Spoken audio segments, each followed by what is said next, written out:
자리에 앉아주시기 바랍니다. 제30회 국무회의입니다.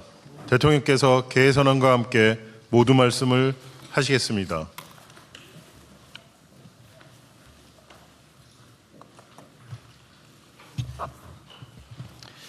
네, 제30회 국무회의를 시작하겠습니다.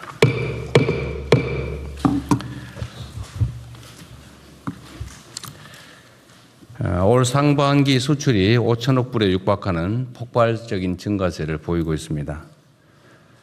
반도체가 성장을 주도하는 가운데 다른 품목들의 수출도 전년보다 16%나 늘어난 결과입니다.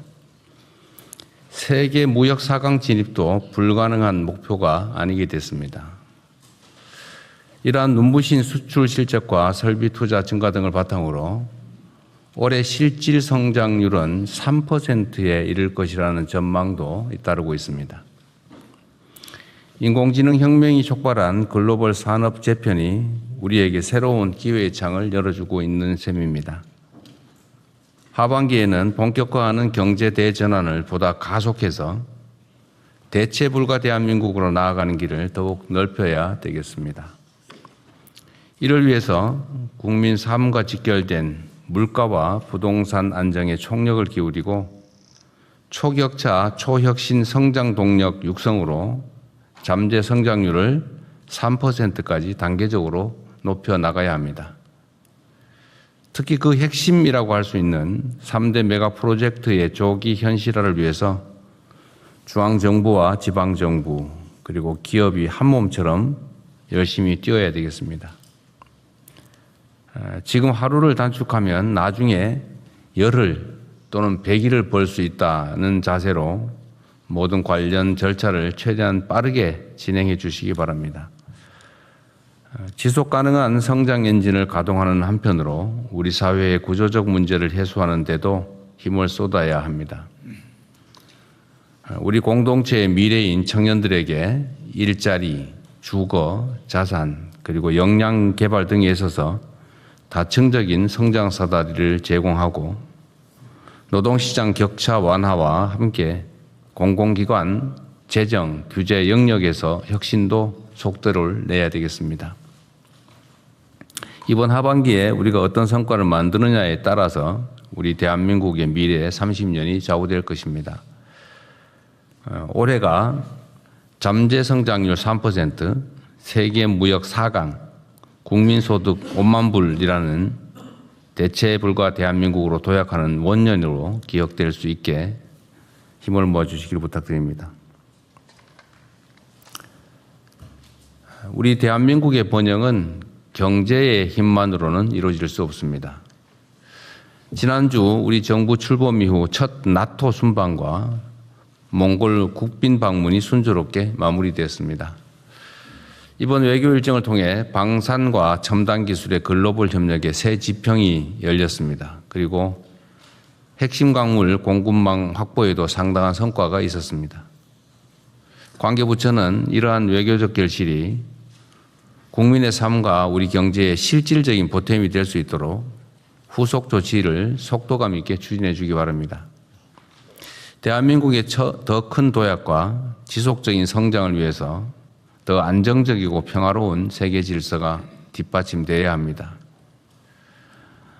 세계 질서가 매우 불안정한 상황인데 우리 정부는 국익 중심의 실용 외교를 바탕으로 글로벌 책임 강국으로서 우리에게 주어진 역할과 책무를 흔들림 없이 이행해 나가겠습니다.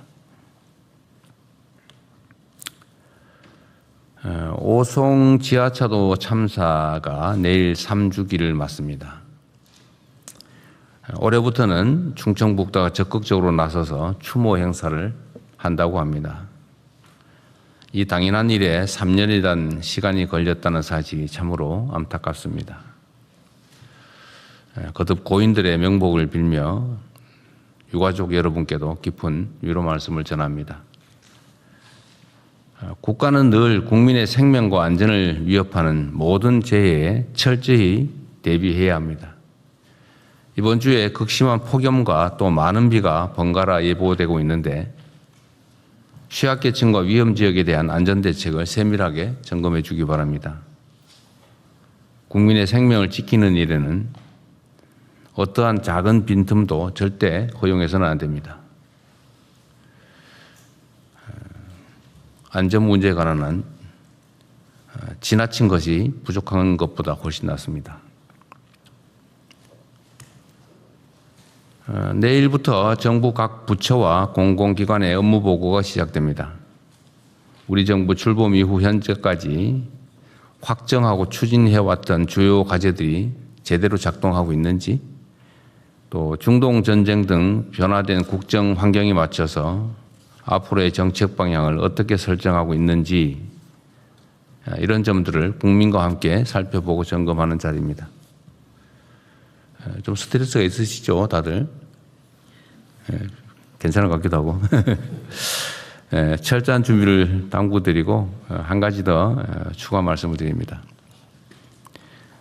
국정의 핵심 축은 기본적으로 청와대가 아니라 정부의 부처청입니다. 부처청은 청와대의 국정 방향을 감안하되 소관 사무에 대해서는 최종 책임자가 분명합니다. 최종 책임자라는 책임의식을 가지고 좀 능동적으로 자율적으로 소관 업무를 기획하고 집행해야 됩니다. 소위 말하는 시키는 대로 하겠다. 관행에 있는 것만 한다. 법에 정한 것만 한다. 혹시 감사 또 수사 이런 책임질 가능성이 있으니까 웬만한 거 하지 말자. 이렇게 하면 안 된다 그 말이죠. 장관부터 일선 직원에 이르기까지 소통을 많이 하셔야 됩니다.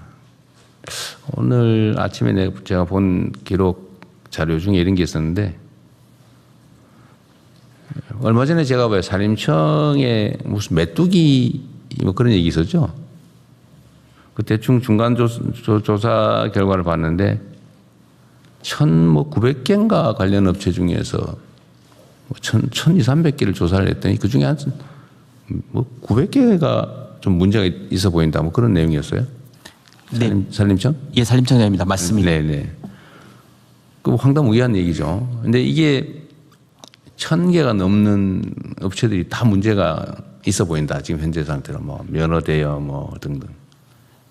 근데 그게 지금까지 왜 산림청과 농식품부는 모르고 있었을까? 언론들이 기획 보도해가지고 할 정도로 다 알고 있는 거잖아요. 그죠? 그것도 오랫동안. 근데 이게 왜 이러냐면, 우리 농식품부 장관님 열심히 하시는데, 일부러 그럴 리는 전혀 없고, 내가 보기도 산림청장도 그러시고. 문제는 저 아래쪽에서 벌어지는, 일선에서 벌어지는 일들인데, 알기가 어려운 거죠. 그거 보고를 안 하면 모르니까. 그래서 이게 뭘 잘못해서가 아니고, 이 일상적으로 벌어지는 일이란 말이에요. 예를 들면, 제가 좀 전에 국무회의에 올려놓은 자료도 있잖아요. 무슨 지방의원들이 자기가 가진 회사, 또 가족들 뭐 아는 사람이 하는 실질적 자기 회사와 그 지방자 정부 간의 거래, 수의 계약 이런 거를 자기 거래죠, 쉽게 말하면. 뭐 이해 충돌 행위인데 이게 만연하고 있다. 그래서 제가 올려놓고 보셨을 겁니다. 그 행안부나 이런 데는 당연히 그건 감시해야 되는데, 그죠? 근데 모르죠. 모르고 있지, 근데. 알기가 어렵죠. 근데 이게 왜 그러냐면, 일선에서는 일상적으로 벌어지는 일들인데, 이게 최고 지휘부하고 일선하고 소통이 잘 안 돼서 그런 것 하나 하고, 두 번째는 이 내용을 알고 있는 담당 공무원들이나 또는 직근 상급자들 같은 경우는 알면서도 그냥 넘어가는 거예요. 여러 가지 이유가 있겠죠. 그래서 소통을 좀 해야 됩니다. 일선과의 소통, 현장과의 소통. 제가 이번에 하게 될 업무 보고에서도 각 부처청이 통상적으로 하고 있는 일인데 외부에서 이렇게 공식적으로 지적되는 거, 예를 들면 뭐 국회의 국정감사나 아니면 일상적인 국회의원들의 지적, 또는 언론의 지적, 또 민원에 의한 지적, 또 내부적인 토론을 통한 발굴 이런 게 있는데 외부에서 지적되는 건 알 수는 있지만 실제 우리가 소위 개혁, 더 나은 상황을 만드는 것, 잘못된 것들을 지정하는 거 이거는 일상적으로 해야 될 일이지 않습니까? 근데 문제는 모른다는 거죠. 그 모르면 다 그러면 허용되는 거냐? 그건 아니죠. 그래서 끊임없이 아래쪽을 봐야 된다. 끊임없이 현장과 일선 직원과의 토론이 있어야 되는 거죠.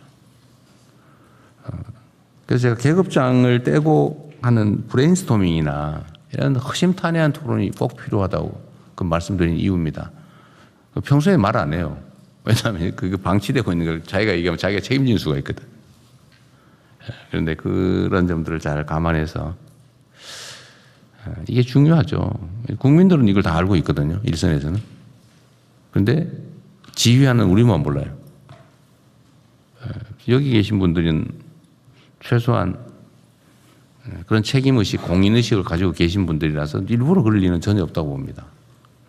노력하고 있죠. 다들 잘하고 계시고. 그런데 이런 놓치는 부분이 있다. 제가 두 부처만 따로 얘기해서 미안한데 제가 있는 걸 다 얘기하는 편이라서 좀 그런 이해하십시오. 대통령님, 그건 지방 정부는 이제 자치권이 있어가지고 물론 그렇죠. 저희가 이제 그 조사권은 있지만 감사권이 없어서 그러니까 그런 한계가 있는 거 저도 알죠. 알지만 그래도 뭐 꼭 그 조사 감사권이 아니라 제가 이번에 감사 인력을 늘리는 이유도 사실 그런 거죠. 감사 인력도 늘리고 지방 정부의 부패나 이런 것에 대해서 감사 방안이나 인력 팀도 만들자고 하는 이유가 사실 이런 거예요. 그래도 뭐 전혀 권한이 없는 건 아니니까.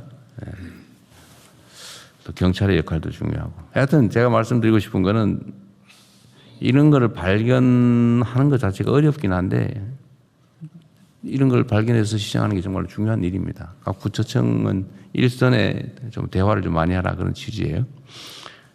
국민의 목소리도 일상적으로 잘 수렴하시는 게 좋겠습니다. 뭐 다 정말 다 잘하고 계세요. 뭐 무슨 우리가 나쁜 일을 하거나 그런 것도 아니고 다 열심히들 하고 성과도 크게 나고 있는데 좀 더 성과를 내자. 이번 새롭게 2년째 시작하면서. 근데 전에 제가 그 말씀드렸지 않습니까? 우리가 큰 돌을 집어내면 다음에 이제 중간 돌을 집어내고 나중에 자갈도 집어내야 이제 진짜 옥토가 되거든요.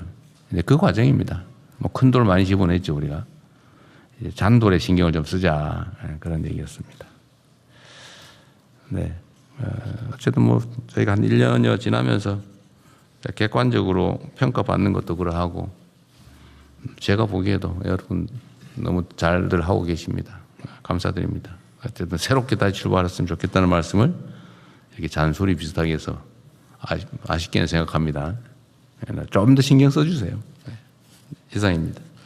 이후 회의는 국무총리께서 진행해 주시겠습니다.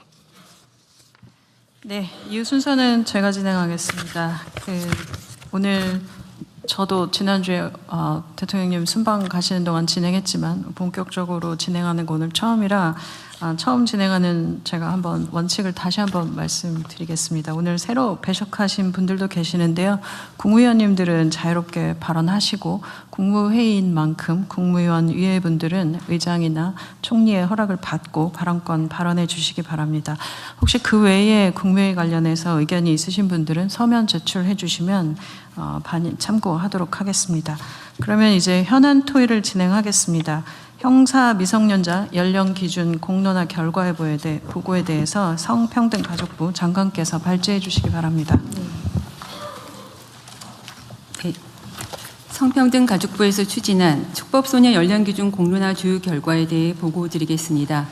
먼저 추진 배경입니다. 최근 촉법소년 범죄 증가에 따라 형사 미성년자 연령을 존중해야 한다는 의견이 제기되고 이에 따른 찬반이 대립함에 따라 논쟁점을 정리하고 다양한 의견을 수렴하기 위해 지난 2월 말 사회적 공론화를 시작하였습니다. 주요 추진 사항입니다. 법무부, 교육부, 경찰청 등 관계부처와 전문가가 참여하는 사회적 대화 협의체를 구성하였으며 지난 4월에는 시민참여단이 참여하는 양일간의 수기 토론회와 공개 포럼, 유엔 아동관리위원회 면담 등을 통해 다양한 의견을 수렴하였습니다. 주 결과입니다. 먼저 쟁점을 보면 촉법소년 사건은 법원의 심리 불개시 및 불처분 비율이 보호처분 비율보다 높고 강력범죄가 아닌 절도와 폭력의 비중이 높습니다. 특히 촉법소년은 경찰에서 법원으로 바로 정권 송치되는 반면 범죄소년은 훈방 등이 가능하므로 단순 통계의 비교는 어렵습니다. 다음 쪽입니다. 청소년이 형사책임 능력을 판단할 때 청소년기 정신적 발달 특성과 자기통제 능력을 고려해야 하며 연령을 하향하더라도 상당수는 보호처분을 받을 가능성이 높으므로 소년 보호처분에 대한 개선도 병행되어야 합니다. 참고로 소년의 연평균 수용률은 112%로 과밀화되어 있으며 소년보호재판 담당 판사는 전국에 30여 명으로 연간 5만 건 이상의 소년보호 사건을 처리하고 있습니다. 이어서 시민참여단 수기 결과입니다. 강력 중대 반복 범죄에 한하여 하향하자는 비중이 가장 높았으며 일괄 하향, 현행 유지 순으로 나타났습니다.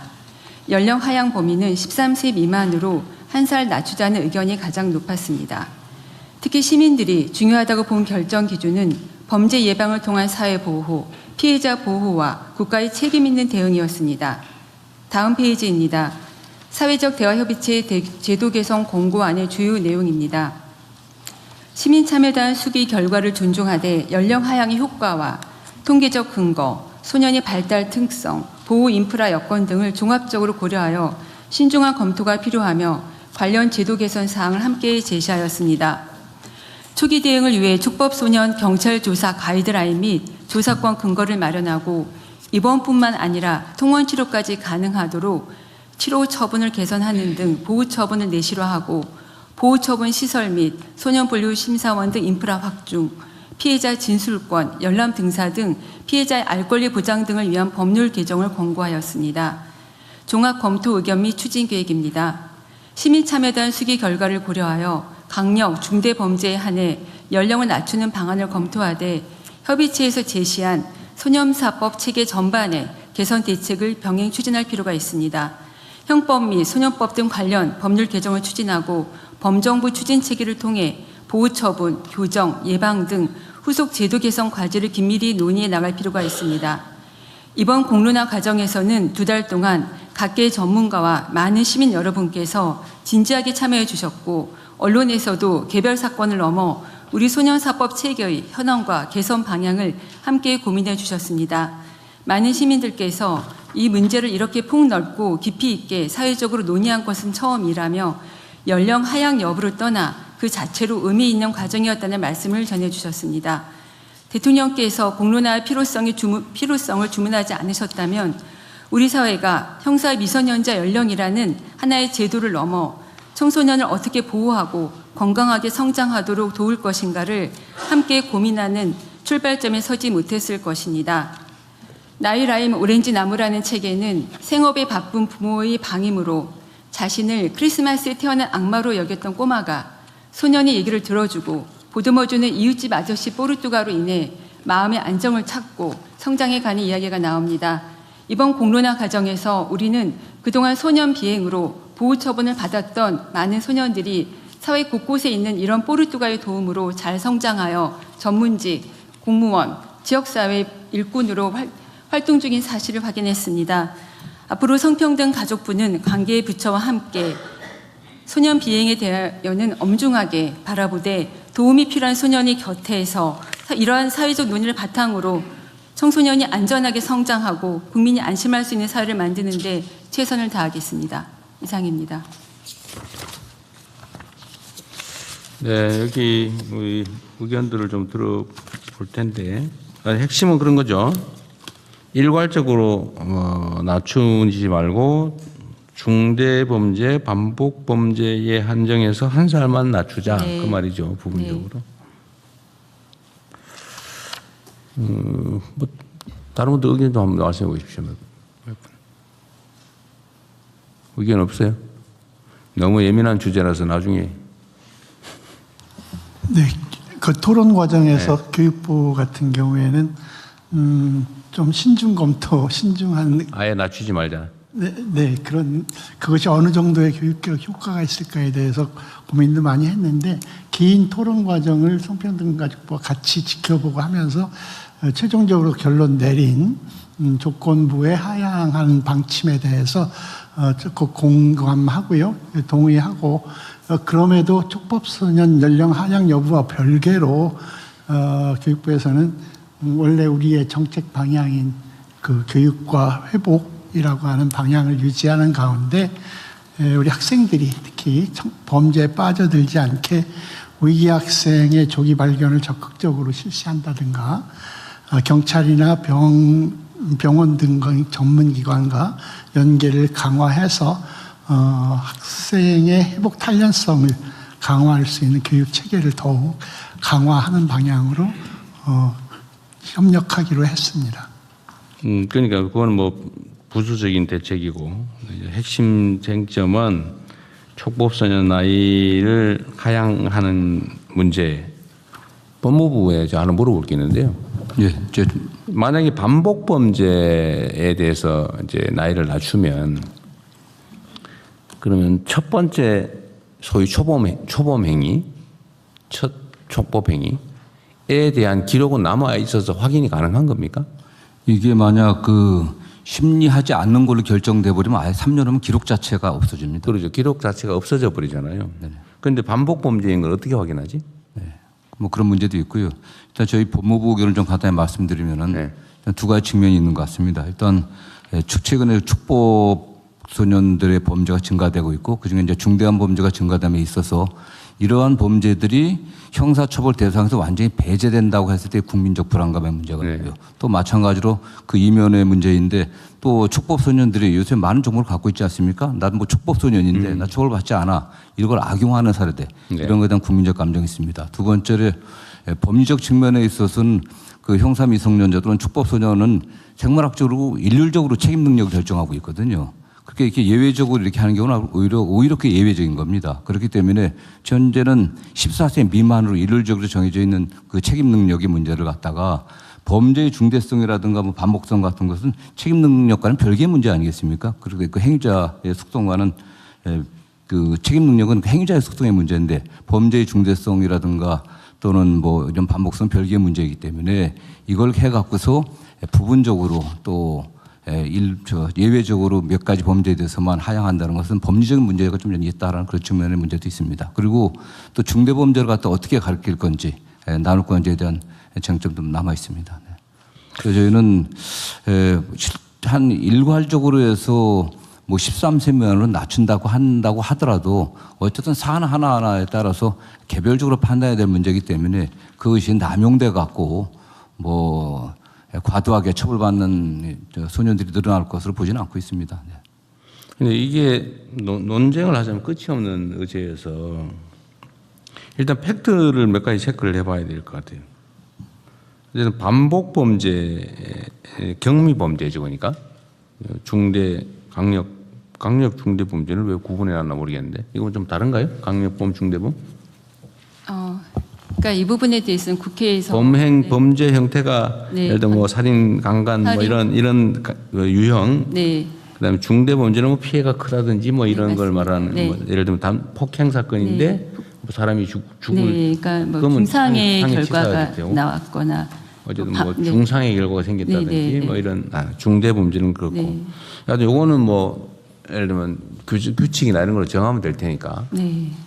그 문제는 아닐 것 같은데, 문제는 반복 범죄를 판단하려면 그 종전 범죄 기록을 남겨야 되는데, 이 촉법 제도의 취지가 기록 자체를 아예 없애버린다는 거잖아, 그죠? 심리하지 않게 되면 3년 후면 아예 수사했다는 거, 3년 건댔다는 기록 자체가 그럼 없는 3년 동안은 기록이 남아 있어요. 네네. 그럼 3년 내에 반복 범죄를 했을 경우라고 하면 그런 실무적인 문제는 없겠네요. 이제 그렇습니다. 네. 뭐 그 정도 타협은 할 수 있을 것 같고. 네. 어차피 지금 3년이면은 14살인데 11살부터 저지른 거라면 어차피 재배고, 3년 지나면 어차피 14살 넘어서 통상 형사범이 되니까 네네.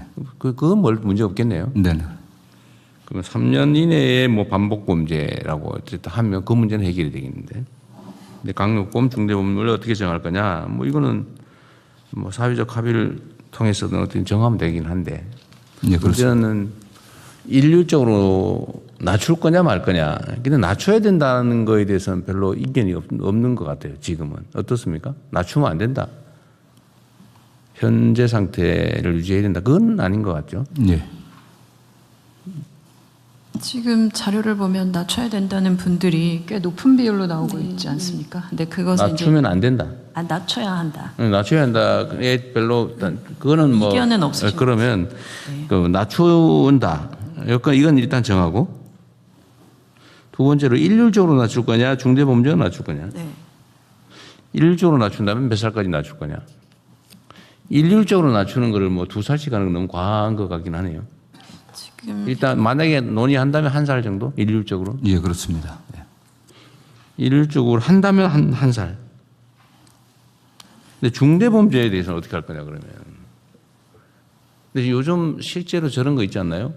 아니 뭐 물론 뭐 언론 보도라고 하는 게 약간 선정성이 있어서 극히 예외적인 경우가 주로 보도되긴 하지만 아까 본부장은 말씀하신 것처럼 나 처벌 안 받아라고 하면서 그 저지르는 장면도 있더라고요. 네. 그런 걸 보면 일정한 경우에는 1살만으로 부족하지 않나요? 예를 들면 12살인데 무슨 살해 행위나 중범죄를 알면서 저지를 수도 있잖아, 그죠? 그럴 경우가 있을 수 있지 네, 않습니까? 그렇습니다. 네. 네. 그 길을 이용할 수도 있겠고. 근데 지금 수기 과정에서 말씀 주신 것은 네. 중대 반복 그 강력 범죄에 대해서는 13세 그러니까 한 살. 13세라도 예, 고 범죄에 대해서 예, 그거는 일률적으로 낮추지 말고 그냥 얘기는 여기 어쨌든 성평등 가족부 의견은 일률적으로 낮추지 말고 특정 범죄에 대해서만 1살만 낮추자 그 말이잖아요. 네. 부분적으로 1살. 그렇습니다. 그 말이잖아요. 부분 1살. 네, 부분적으로 네, 1살만 낮추자. 근데 그거 너무 미약하지 않냐 그런 생각이 드는 거죠. 그리고 전 세계적으로 12세 하는 경우도 꽤 많지 않나요? 12세, 13세. 네. 어쨌든 이런 쟁점이 있어요. 일률적으로는 낮추지 말자가 결론인데 지금은 의견은 그런 거죠. 일률적으로 낮추지 말고 중대 강력 반복 범죄만 1살 낮추자. 부분적으로 1살. 예, 그렇습니다.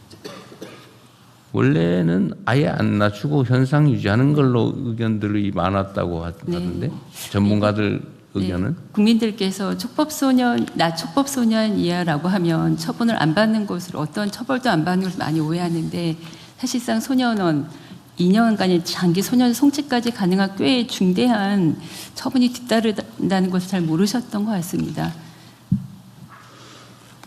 2년 최대 2년 소년원 송치 2년. 네, 맞습니다. 그래서 직접 촉법소년을 담당했던 회사님 말씀으로는 오히려 14세, 15세 소년보다 촉법소년이 소년을 송치랑은 더 중대한 처분을 받을 수 있다. 그런 점들이 좀 국민들이 모르고 계시는 것 같다는 말씀도 주셨습니다. 지금 14세 미만이라도 네, 소년은 송치할 수 있다. 장기 2년을 송치까지 가능합니다. 지금 그 14세 미만도 어쨌든 촉법 소년이라고 해서 처분이 가능하긴 예, 한데 가능합니다. 네. 그 한계는 또 몇 살까지예요? 어떤 한계 말씀하십니까? 7살까지도 돼? 아니죠. 그 10살. 10살, 10살부터? 네, 네, 10살부터 13살까지 가능하고 10살부터 13살까지는 요걸 촉법 소년이라고 불러요? 네, 네, 그렇습니다. 10살 미만. 9세 이하는 아예 뭐 형사처벌의 대상이나 그 보호처분의 대상이 아니니까요. 9살 미만은 아예 대상이 아니고 촉법 소년으로 분류해서 처분하는 것은 13세 말 그러니까 14세 되기 전 네네. 10세 이상 네, 그렇습니다. 10세부터 13세는 4년간인가요? 그래서 10살, 11살, 12살, 13살, 4년간입니다. 11살, 12살. 여기에 대해서는 현재도 소년원 송치가 최대 2년이 가능하다. 네, 지금 법무부 자료에 의하면 13세 소년을 송치되어 있는 비율이 25년에 57명으로 나옵니다. 그러니까 촉법 소년이라고 해서 결코 면제되는 게 아니라는 것을 저는 촉법 연령대 소년들이 분명히 알고 그 부분에 대해서 교육부에서 성평등보다 함께 저희가 적극적인 교육을 해야 된다고 생각합니다. 자, 9세 미만은 처벌 제재가 전혀 없고 네, 그렇습니다. 10세부터 13세까지는 촉법 소년으로 최대 소년원 2년 송치가 가능하고 네, 그렇습니다. 14세부터 18세까지는 소년범이라고 해가지고 유기징역만 네, 징역형도 가능하고 또 소년 그 보호처분도 가능하고. 무기징역까지 가능한 거예요? 아니면 유기징역만 가능한 네. 거예요? 장단기를 정해서 유기징역까지만 선고가 가능한 그렇습니다. 네. 그 소년범이고 이제 네. 18세가 넘으면 성인범으로 뭐 그냥 형법 일반적으로 다 적용되는 거죠. 참 어려운 주제예요. 중대강력범죄만 소년범으로 처벌하자. 근데 이게 현재 이제 의견이죠. 네. 현재도 실제 그 소년법 전담 판사들은 뭐 14